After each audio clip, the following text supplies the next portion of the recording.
فرزند زہرا یہ حالات برے ہیں۔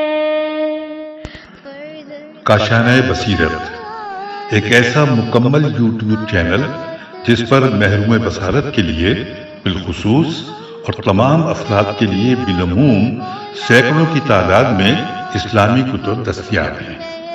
لہذا گزارش ہے کہ آپ اپنی ذمہ داری نبھاتے ہوئے کاشانۂ بصیرت کو سبسکرائب کرنے کے ساتھ ساتھ بیل آئیکن کو پریس کیجیے تاکہ آپ علم کے حصول کے ساتھ ساتھ مذہب اہل بیت کی اشاعت میں بھی اہم کردار ادا کرتے رہیں۔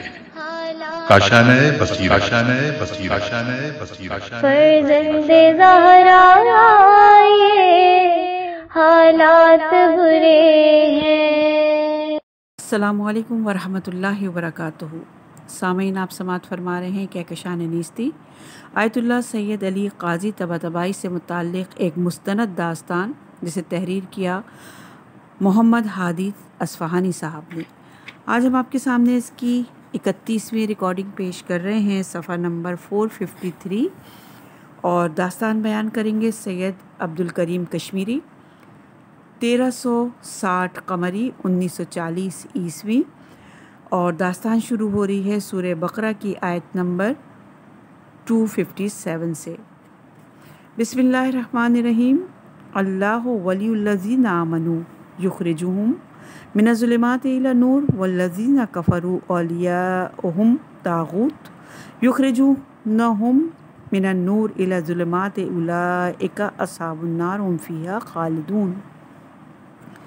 مجھ میں تبدیلی ایک دیہاتی چرواہے کے ہاتھوں رونما ہوئی۔ ایک ملکوتی مرد جن کا نام شیخ مرتضیٰ طالقانی تھا، جن پر ان کی جوانی میں قرآن کی آواز سن کر عجیب کیفیت طاری ہو گئی تھی، اور وہ مویشی چرانے کا کام ترک کر کے علم اور معنویت کی تلاش میں اصفہان سے نجف اشرف آ گئے تھے۔ جب میں 7 سال کا تھا تو نجف کی گلیوں میں اپنے ننہالی مدرسے سید کاظم یزدی میں کھیل کود میں مشغول تھا کہ انہوں نے مجھے آواز دی اور اپنے پاس بلایا، میرے چہرے پر نظر ڈالی اور کہا، تمہارے سر میں نور ہے، بچوں کے ساتھ مت کھیلو، تم کھیل کود کے لیے نہیں ہو۔ میرے والد نے میرے بچپن میں ہی میرے سر پر عمامہ رکھ دیا اور مجھے نانا کے مدرسے بھیج دیا تھا۔ میں نے اپنی جوانی کے 10 سال اس حجرے میں گزارے جس کی دیوار شیخ مرتضیٰ کے حجرے سے ملی ہوئی تھی۔ اگرچہ میرے ہم عمر سب بچوں کا بچپن کھیل کود میں گزرتا تھا، میں شروع سے ہی تجربہ کار بوڑھے لوگوں کے ساتھ رہنے کا شوقین تھا اور ان میں سے ہر ایک سے کوئی نہ کوئی دستور عمل لیا کرتا تھا۔ شیخ مرتضیٰ جو کہ کئی کمالات و کرامات کے مالک تھے، ان سے میں نے بہت فائدے اٹھائے۔ وہ علم ضمیر اور تصرف اور تسخیر کی قوت رکھتے تھے۔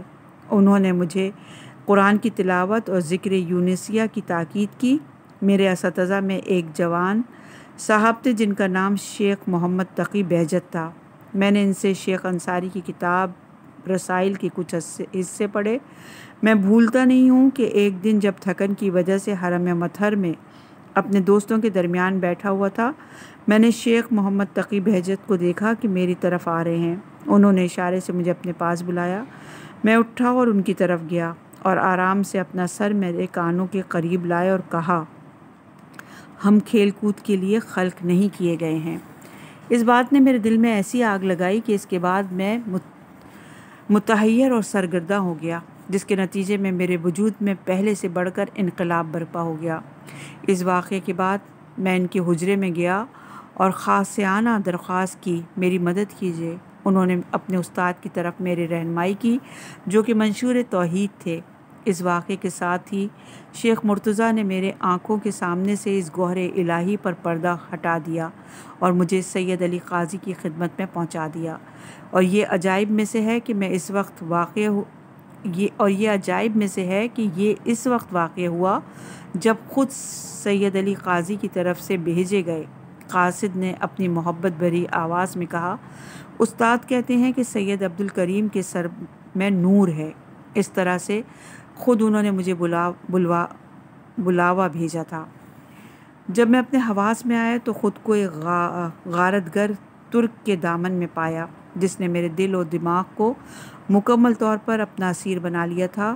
وہ مجھ سے اس قدر محبت کا اظہار کرتے تھے کہ میرے وجود سے امید کے چشمے پھوٹنے لگتے تھے، اور میرا ان سے لگاؤ اس قدر بڑھ گیا تھا کہ جب بھی میں ان کے حضور میں شرف یاب ہوتا، اپنے دل میں چبھنے والے رنج و غم کے تمام کانٹوں کو بالکل بھلا دیتا تھا۔ میرے اور ان کے درمیان اس قدر محبت بھرا رابطہ برقرار ہو گیا تھا کہ ایک مرتبہ جب میں نے ان سے دری کھجور کے بارے میں اپنی پسند کا ذکر کیا تو مجھے بہت حیرت ہوئی جب دیکھا کہ اسی دن عصر میں وہ بوڑھے صاحب جن کی عمر 80 سال کے قریب تھی، ایک 19 سالہ جوان کے لیے بازار سے کھجور خرید کر لائے ہیں۔ وہ عصا ٹیکتے ہوئے اپنی طاقت فرسا پیاس کی بیماری میں جو انہیں بے چین رکھتی تھی ہمارے گھر آئے اور میری پسند کے کھجور مجھے پیش کیے۔ اب میں انہیں اپنا باپ سمجھتا تھا اور اپنے وجود کے عمیق ترین زاویوں سے ان کا والہانہ اور شیفتہ ہو چکا تھا، اور اپنے ہنر اور کرامت کی بدولت متعبد اور پابند شریعت انسانوں کی تربیت کرتے تھے جو شریعت کے نقش قدم پر اپنے قدم رکھتے تھے اور اس میں ذرہ برابر خطا نہیں کرتے تھے۔ جمعے کے دنوں میں عصر کے وقت جب وہ اپنے گھر میں دعائے سماعت اور عزاداری کا اہتمام کرتے تھے تو وہ خود مصائب منتخب کرتے تھے کہ ایک ایک سطر مقاتل سے پڑھیں تاکہ معتبر روایات سے ہٹ کر کچھ بھی نہ پڑھا جائے۔ وہ خود مجلس کے آخر میں بیٹھتے اور مقاتل سے پڑھے جانے والے مصائب پر زور زور سے گریا کرتے تھے۔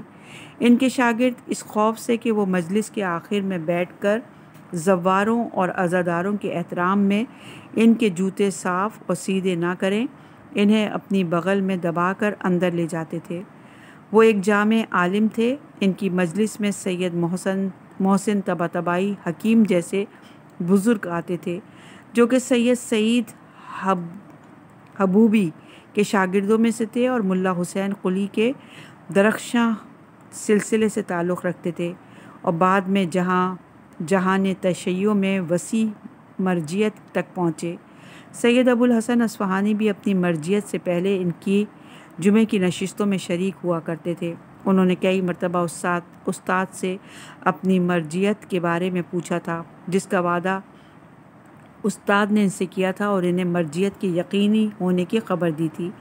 ان سب باتوں سے واضح ہوتا تھا کہ اگر کوئی ان سے نزدیک ہوتا تو انہیں ایک صاحب درائیت، جامع فقیہ، اصول حدیث، درائیہ، تفسیر نیز فلسفہ و عرفان نظری اور عملی پر مسلط پاتا تھا، اور اس کے باوجود ان کی شخصیت اور علمی روش یہ نہیں تھی کہ دوسروں کے فریب یا ریاکاری سے کام لیں۔ ان کے دل کی پاکیزگی ایسی تھی کہ نجف میں موجود درویش بھی ان کے نور کے مقناطیس میں جذب ہو جاتے تھے، اور وہ کوشش کرتے تھے کہ انہیں شریعت پر عمل اور فقہ کی پابندی نیز اہل بیت علیہ السلام کے راستے پر چلنے کا شوق دلائیں، لیکن یہ آمد و رفت انہیں بدنام کرتی تھی۔ اگرچہ وہ خود ایسے روابط سے پرہیز کرتے تھے، لیکن اگر ان میں سے کوئی ان کی خدمت میں حاضر ہوتا تو اسے مسترد نہیں کرتے تھے، اور مکمل استحکام کے ساتھ اسے شرع مقدس کا لحاظ رکھنے اور ولایت امیر المومنین علیہ السلام کے راستے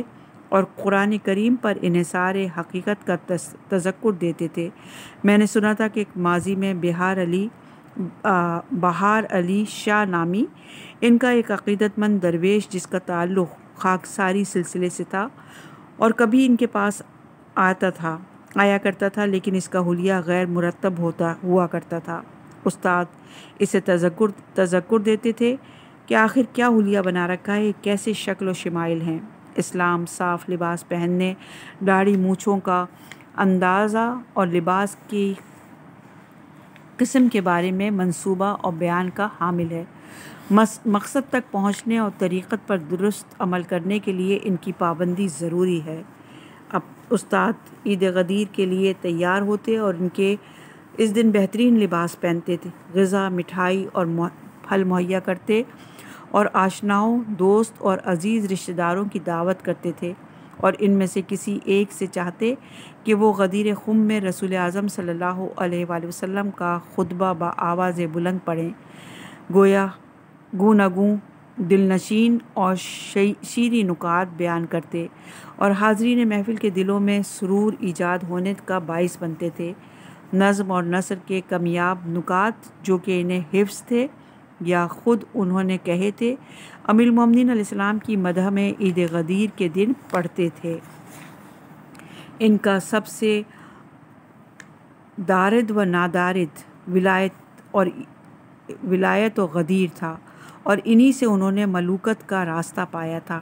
ایک زمانے میں وہ ایک خاص چیز کی طلب میں تھے، لیکن جیسا وہ چاہتے تھے انہیں فتح باب حاصل نہیں ہو رہا تھا۔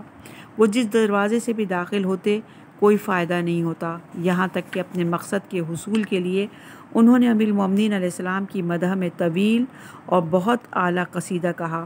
ان اشعار کے بعد جو وہ چاہتے تھے اس حوالے سے ان کے لیے بہترین صورت میں فتح باب واقع ہو گیا۔ ولایت سے اس حد تک عشق اور اس کے اظہار کی پابندی کے باوجود گلی کوچوں کے افراد اور افسوس کے ساتھ حوضوی حضرات جو بارہا ان سے دعا کروانے اور اپنے بچوں کی شفا یابی کے لیے ان کے پاس آتے تھے، جب اپنی مراد پا لیتے تو انہیں صوفی کہتے اور ان پر تہمت لگاتے تھے۔ بات یہاں تک جا پہنچی کہ میرے والد بھی مجھے ان کے پاس جانے سے روکتے اور کہتے تھے قاضی کے پاس نہیں جاؤ ورنہ پاگل ہو جاؤ گے، لیکن میں ان سے کہتا والد محترم قاضی ویسے نہیں ہیں جیسا آپ سمجھتے ہیں، ان کے بارے میں کی جانے والی باتیں تہمت اور افتراء ہیں۔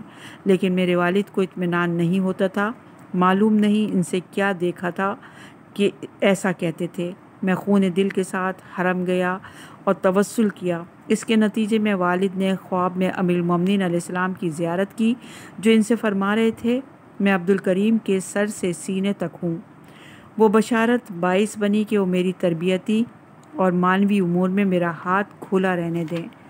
استاد کرامات اور بیان اسرار کی فضا اور انہیں اہمیت دینے سے اختراس کرتے تھے، اور اگر کبھی بندرت ایسی کوئی چیز ان سے ظاہر ہو بھی جاتی تو وہ سراسر حکمت اور تربیتی اصولوں کا لحاظ رکھتے ہوئے مشیت الہی کی مظہریت پر مبنی ہوتی تھی۔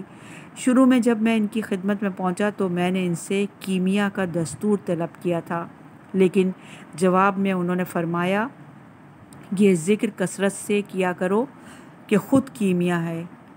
اللہم اغننی بحلالک عن حرامک و بفضلک امن سوائک۔ بار الہ مجھے اپنے حلال کے وسیلے سے اپنے حرام سے بے نیاز فرما اور مجھے اپنی فضل اور بخشش سے اپنے غیر سے بے نیاز فرما۔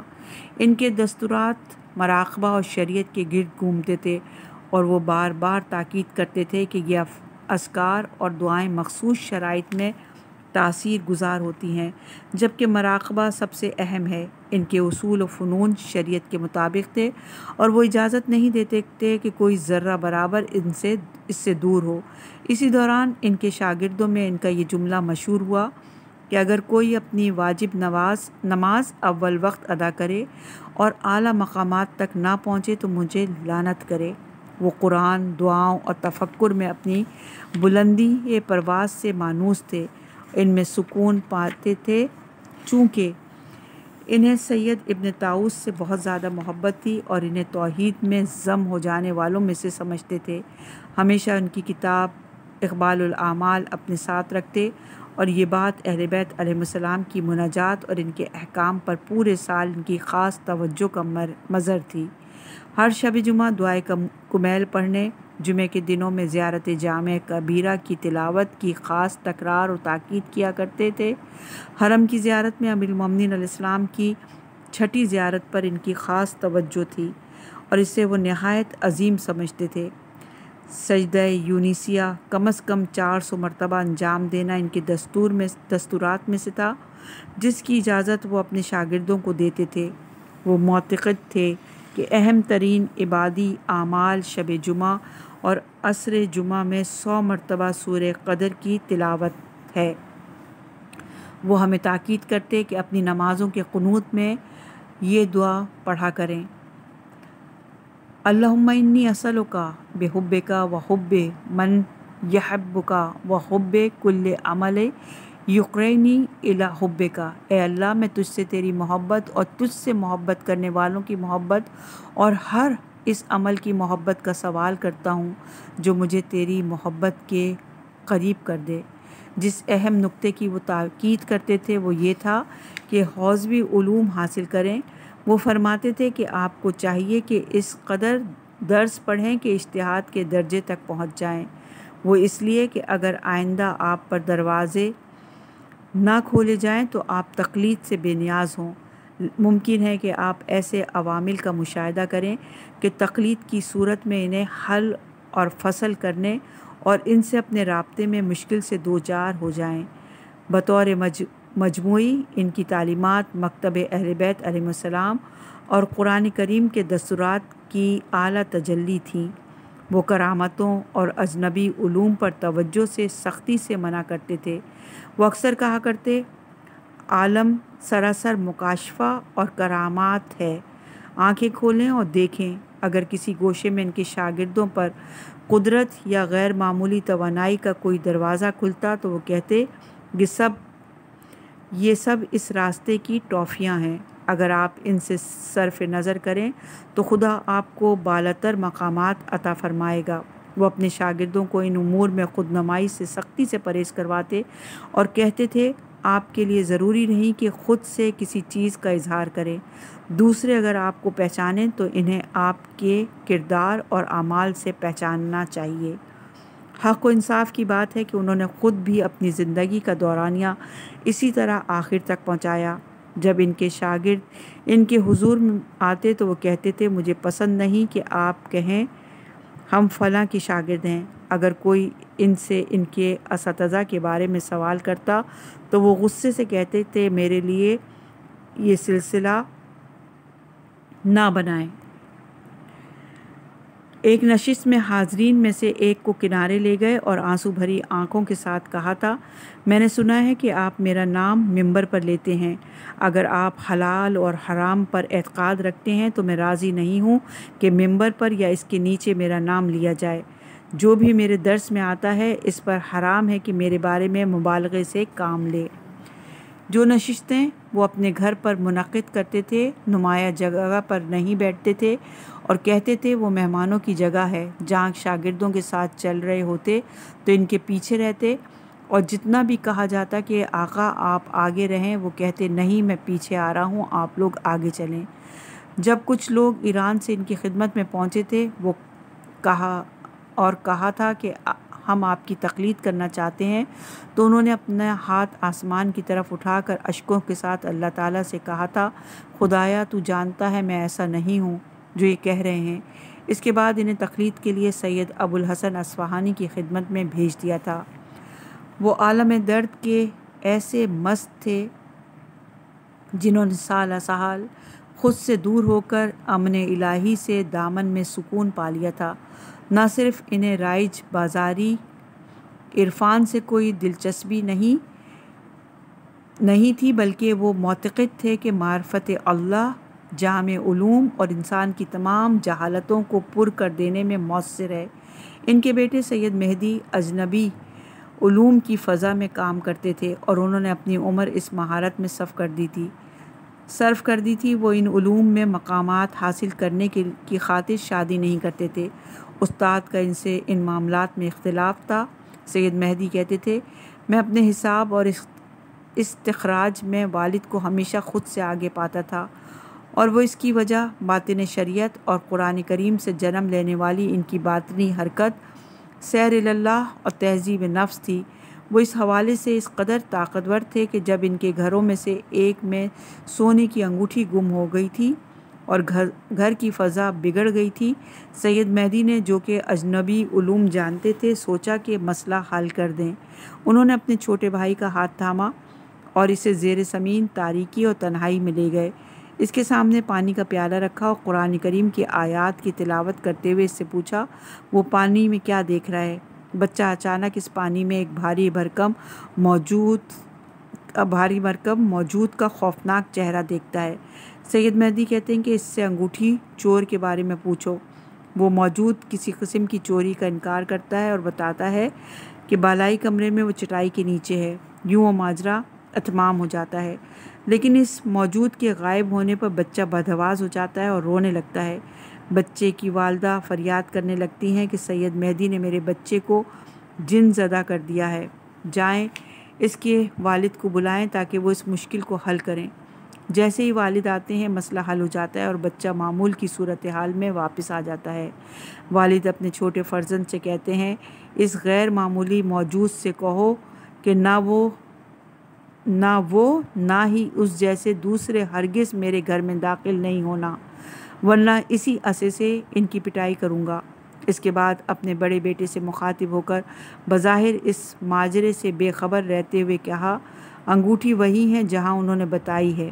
سید مہدی کہتے ہیں، شرمندگی کے مارے میں چاہتا تھا کہ پانی بن کر زمین میں چلا جاؤں۔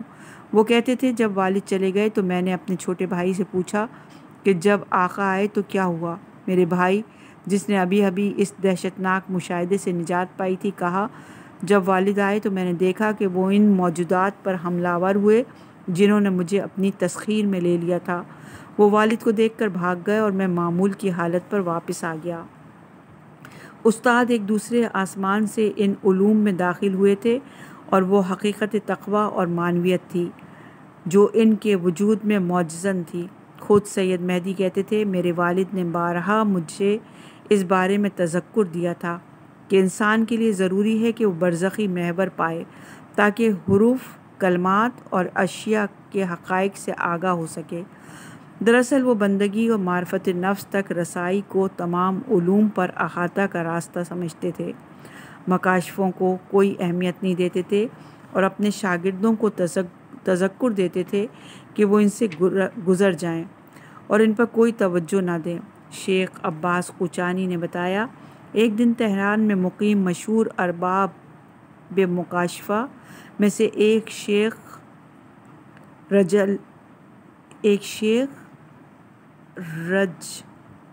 رجلی خیاط استاد کے گھر آئے اور کہا، میرا ایک حال تھا جس کی بدولت تمام پودے مجھے اپنے خواص اور تاثیر بتا دیتے تھے۔ کچھ عرصے سے حجاب آ گیا ہے اور اب وہ اپنے خواص مجھے نہیں بتاتے۔ میں آپ سے درخواست کرتا ہوں کہ عنایت فرمائیے کہ وہ حال مجھے واپس مل جائے۔ استاد نے ان سے فرمایا، میرا ہاتھ خالی ہے۔ وہ چلے گئے اور کربلا اور کاظمین اور سامرا کی زیارت کر کے نجف آئے۔ ایک دن جب سب شاگرد استاد کے پاس موجود تھے، وہ ان کے گھر آئے اور کمرے کے باہر سے اپنا سر اندر کر کے کہا، میں نے جو آپ سے چاہا تھا وہ آپ نے مجھے نہیں دیا تھا، وہ میں نے حضرت صاحب الامر اجل اللہ تعالی فرجہ سے حاصل کر لیا ہے اور انہوں نے فرمایا ہے کہ قاضی سے کہو کہ ہمارے پاس آئے، مجھے ان سے کام ہے۔ استاد نے اپنا سر اٹھایا اور کہا، کہہ دیں کہ قاضی نہیں آئے گا۔ با عرض معذرت از مترجم، جہاں بھی کوئی نقطہ ناقابل ہضم لگے اس کا انکار کیے بغیر دعا کیجیے کہ خدا آئندہ اسے آپ کی روزی قرار دے۔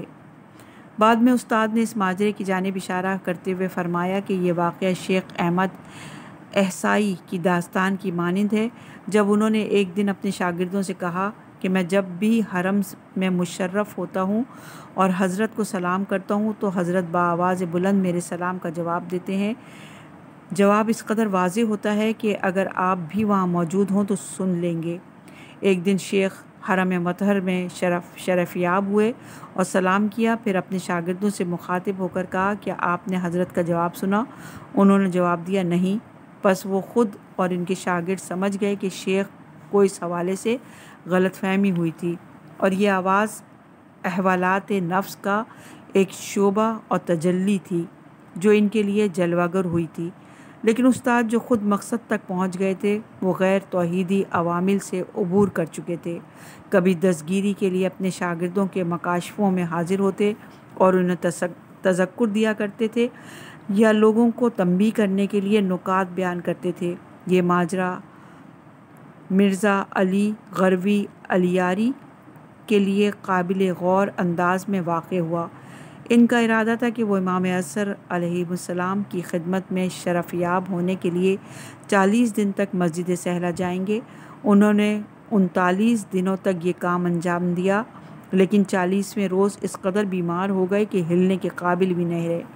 وہ خود بتاتے ہیں کہ 40ویں دن 11 بجے استاد مجھ سے ملنے آئے اور اگرچہ کوئی بھی اس سے واقف نہیں تھا کہ مجھ سے مخاطب ہو کر کہا، مرزا علی زبردستی امام زمانہ علیہ السلام سے ملاقات نہیں کی جا سکتی ہے، اس کے لیے قلب کا پاکیزہ ہونا ضروری ہے۔ پھر چند منٹ بعد وہ اٹھے اور چلے گئے۔ وہ ایک الہی اور ملکوتی مرد تھے، اس زمین و آسمان سے نہیں تھے۔ ان کا واحد دوست خدا تبارک و تعالیٰ تھا، جس پر وہ زبردست بھروسہ کرتے تھے۔ طویل سجدوں اور سخت عبادتوں والے تھے۔ ایک مرتبہ میں ان کے گھر گیا تو ان کا سجدہ اس قدر طویل ہو گیا تھا کہ میں تھک کر واپس چلا گیا۔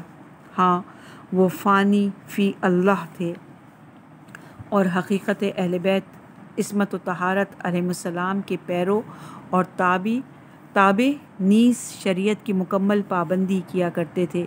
یہاں تک کہ بعض لوگ کہتے تھے کہ قاضی اہل ریاست، لیکن وہ جو کہ تمام حوزوی علوم میں ایک جامع اور کامل دانشمند تھے، وہ ان سب پر عبور رکھتے تھے۔ مثنوی پڑھتے، ابن عربی کی فتوحات مکیہ پڑھنے یا اپنے تخیلات کی بنا پر انہیں صوفی، درویش اور شریعت سے خارج کہتے تھے۔ ان تمام باتوں کے باوجود اس قدر گوشہ نشین رہنے اور علم و معرفت کی دنیا میں خود میں ڈوبے رہنے کے باوجود انہیں چھوڑتے نہیں تھے اور انہیں صفحۂ روزگار سے محو کر دینا چاہتے تھے۔ بعض نے نوجوانوں کا برین واش کر کے انہیں ایک کنارے لگا دیا، بعض ان کے گھر پر پتھراؤ کرتے تھے، کچھ نے تمام طلباء کو ملنے والے شہریے اور عمومی فوائد ان پر بند کر دیے تھے، اور جو نجف کے مشہور مراجع تھے دوسروں کو ان کے قریب جانے سے منع کرتے تھے۔ یہ ماجرا میرے لیے بھی پیش آیا۔ نجف کے ایک مرجع نے مجھ سے کہا، قاضی کے پاس نہیں جایا کرو، وہ تمہیں اجتہاد سے محروم کر دیں گے، کیونکہ میرا شاگرد علی محمد برجردی جب سے ان کے پاس گیا تھا تو اجتہاد سے ساکت ہو گیا۔ دلسوز علماء جب مجھے دیکھتے تو سر ہلا کر کہتے، کیا تم بھی؟ کئی لوگ ان کا خون بہانا اور راستے سے ہٹا دینا چاہتے تھے، یہاں تک کہ استاد خود یہ کہتے تھے کہ انہوں نے بارہا مجھے مار ڈالنا چاہا ہے، لیکن سید ابو الحسن اصفہانی نے اجازت نہیں دی۔ لیکن کیا یہ ہو سکتا تھا کہ جو لوگ استاد کو قتل کرنا اپنی ذمہ داری سمجھتے ہوں، طویل عرصے تک حوزہ علمیہ میں فقہ و اصول کی دھول چاٹی ہو اور شریعت کی پابندی میں اپنی ہڈیوں کا سرما بنایا ہو، انہیں جسے وہ صوفی سمجھتے تھے، اس کے خون بہانے کی شرعی ذمہ داری اپنے کندھوں پر پڑی اس بھاری رسالت سے جو انہیں بے چین کیے ہوئے تھی، باز رکھا جا سکتا تھا؟ ہاں، انہیں قتل کرنے کے لیے بہت سے لوگوں نے کمر ہمت باندھ لی تھی، اور وہ اس عقاب کی مانند اپنے توحیدی سفر کے چوتھے مرحلے پر تھے اور خلائق کے درمیان باطنوں کو آسمان الوہیت کی سمت پرواز دے رہے تھے۔ صفحہ نمبر ہے 464۔ داستان بیان کریں گے عدنان۔ 1362 قمری 1943 عیسوی، اور داستان شروع ہو رہی ہے سورہ شمس کی آیت نمبر 12 سے۔ بسم اللہ الرحمن الرحیم۔ اذا انبث اشفہا۔ اس دن اس کے منحوس وجود کو دیکھ کر میں پھر غصے میں آ گیا تھا اور اس کے رویے سے میرا چہرہ سرخ ہو گیا تھا۔ میں نے سید عبد الکریم کشمیری کے حجرے کے دروازے سے اپنا کان لگایا تو ایک طالب علم کو یہ کہتے ہوئے سنا، استاد ان اعلیٰ مقامات تک کیسے پہنچے؟ دوسرے دو لوگ خاموش تھے۔ واضح تھا کہ یہ احمق حال ہی میں اس دجال تک پہنچا ہے۔ اس نے مزید کہا، چند شب پہلے کیا آپ نے استاد کو حرم میں دیکھا تھا؟ سید عبد الکریم نے کہا، ہاں دیکھا تھا۔ دوسرا بولا، کیا ماجرا تھا؟ تازہ وارد طالب علم نے کہا، چند شب پہلے ہم استاد کے بعض شاگردوں کے ساتھ حرم گئے تھے کہ ہم نے دیکھا وہ صحن میں کھڑے ہیں اور ان کے سر اور چہرے نے تمام صحن کو سورج کے نور کی مانند روشن کر دیا ہے۔ وہ نماز جماعت پڑھا رہے تھے۔ میں خوشی کی شدت سے آخر کار استاد نے اقامہ نماز کی پابندی توڑ دی اور نماز جماعت پڑھانا قبول کر لیا ہے۔ نماز کے بعد ان کی خدمت میں گیا اور کہا، آقا الحمدللہ، آخر کار آپ نے نماز جماعت پڑھانا قبول کر لیا، لیکن استاد ہنس دیے اور کچھ نہ کہا۔ کچھ دیر بعد جب کہ استاد ابھی حرم میں ہی تھے، ہم ان کے گھر کی طرف گئے تاکہ مغرب کے بعد منعقد ہونے والی مختصر نشست میں شریک ہو سکیں۔ دروازے کے پاس انتظار کرنے لگے تاکہ استاد پہنچ جائیں، لیکن کچھ دیر بعد تک وہ نہیں آئے۔ ہمارا انتظار طویل ہو گیا اور ہم نے چاہا کہ دستک دیں کہ سید محمد حسین استاد کے بیٹے نے اندر سے دروازہ کھول دیا اور ہمیں دیکھ کر کہا، آپ اندر کیوں نہیں آ رہے ہیں؟ ہم نے کہا ہم استاد کے منتظر ہیں۔ انہوں نے حیرت سے کہا، والد تو گھر میں ہیں اور نماز پڑھ رہے ہیں۔ ہم نے حیرت سے ایک دوسرے کو دیکھا۔ ہم نے اپنی آنکھوں سے انہیں صحن میں دیکھا تھا اور اس صورت کے ساتھ جس سے سورج کی مانند نور ساطع ہو رہا تھا۔ ہم اندر گئے اور انہیں نماز میں غرق پایا۔ یہ نئے اور نافہم طلبہ کیا کہہ رہے تھے؟ بجائے درس حاصل کرنے کے وہ ایک جادوگر کے طلس اور تصرف کے مجذوب ہو گئے تھے۔ یہ کس قسم کی باتیں تھیں؟ سید عبدالکریم، جن کی کمزور آواز حجرے کے اندر سے سنائی دے رہی تھی، کہا۔ سید جوان تر طالب علم نے جواب دیا، میں سید عباس کاشانی ہوں آقا۔ سید عبدالکریم، سید عباس، یہ کوئی غیر معمولی باتیں نہیں ہیں، اگرچہ اس افق پر ایسی مثالیں بہت کم ہیں، لیکن استاد میں جو بات سب سے زیادہ اہم ہے وہ ان کا متقی اور اہل فکر و معرفت ہونا ہے، ورنہ تاریخ میں اولیاء سے ظاہر ہونے والے ماورائی امور کی کوئی کمی نہیں ہے۔ لیکن استاد کے طریقے کی اصالت خدائے متعال کی خالص عبادت، تقویٰ اور استقامت ہے، جنہوں نے انہیں اس قدر بلندی عطا کی ہے۔ یہ باتیں اور بعض اوقات غیر معمولی واقعات میں حکمت پوشیدہ ہے، جنہیں وہ خود بہتر سمجھتے ہیں، اور ان کی نگاہ میں ان کی اصولی طور پر کوئی اہمیت نہیں ہے۔ میرا خیال تھا کہ سید عبدالکریم انسان بن گیا ہے اور قاضی کا تعارف جادوگر کے طور پر کروانا چاہتا ہے، لیکن اس نے کام مزید خراب کر دیا تھا۔ اسی وقت میں نے ان کے اٹھنے کی آواز سنی اور تیزی سے پیچھے ہٹا۔ پھر سید کاظم یزدی کے مدرسے کے صحن کے پاس کھڑا ہو گیا۔ سید عبدالکریم اور سید عباس باہر آئے اور دوسرے طلباء حجرے میں ہی رہے۔ میں انہیں کنکھیوں سے دیکھ رہا تھا۔ میری نظر سید سمیر پر پڑی جو مدرسے میں داخل ہوا۔ اس سے بہتر اور کیا ہو سکتا تھا؟ میں اس کی طرف گیا اور ہم دونوں مدرسے کے صحن کی طرف چلے اور سید عبدالکریم اور سید عباس سے قریب ہوئے۔ میں سید سمیر سے اونچی آواز میں بات کر رہا تھا کہ وہ سن لیں۔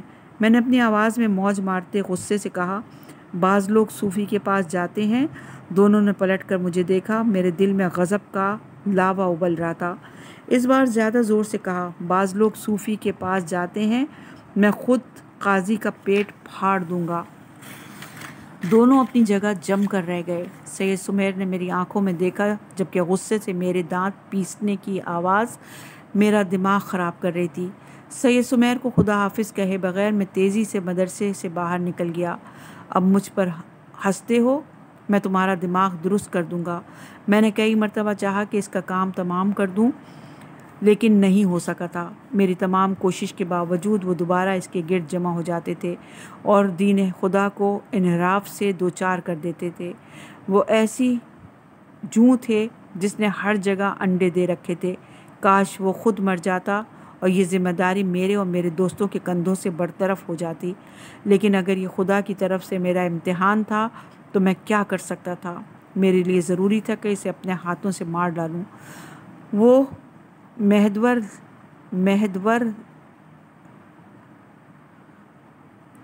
مہدور دام اور مفسد فی الارض تھا۔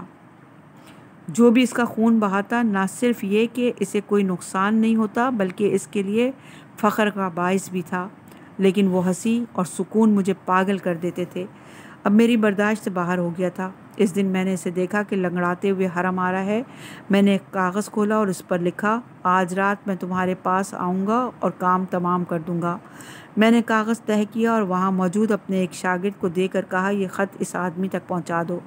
اس نے خط لیا اور قاضی کو، جو کہ حرم کے داخلے کے پاس چبوترے پر بیٹھا ہوا تھا، دے کر چلا گیا۔ میں اس کا سامنا نہیں کرنا چاہتا تھا۔ اس کا چہرہ دیکھ کر اور گفتگو سن کر نفرت کا شعلہ میرا تمام وجود جھلسا دیتا تھا۔ اس نے کاغذ کھولا اور کچھ دیر اسے دیکھا، اپنا سر اٹھایا اور طلائی ایوان پر اپنی نظریں جمائی، پھر چند لمحوں بعد مسکراتے ہوئے خط تہہ کر کے اپنی قبا کی جیب میں رکھ لیا۔ ایک انسان ایک انسان کس قدر احمق ہو سکتا ہے، اسے موت کی دھمکی دی جائے لیکن وہ پھر بھی ہنسے اور اپنے جادو ٹونے اور انحراف کو ترک نہ کرے۔ کہتے تھے کہ وہ اہل تقویٰ ہے، لیکن جو حافظ کو پڑھ کر روتا ہو وہ آدمی بھی نہیں ہو سکتا، متقی ہونا تو دور کی بات ہے۔ وہ چند نظر باز اور شراب خور لوگ تھے کہ 8 صدیوں کے بعد چند مفسدان کی لغویات، کثیف عقائد اور ان کا کلام پڑھتے اور روتے تھے۔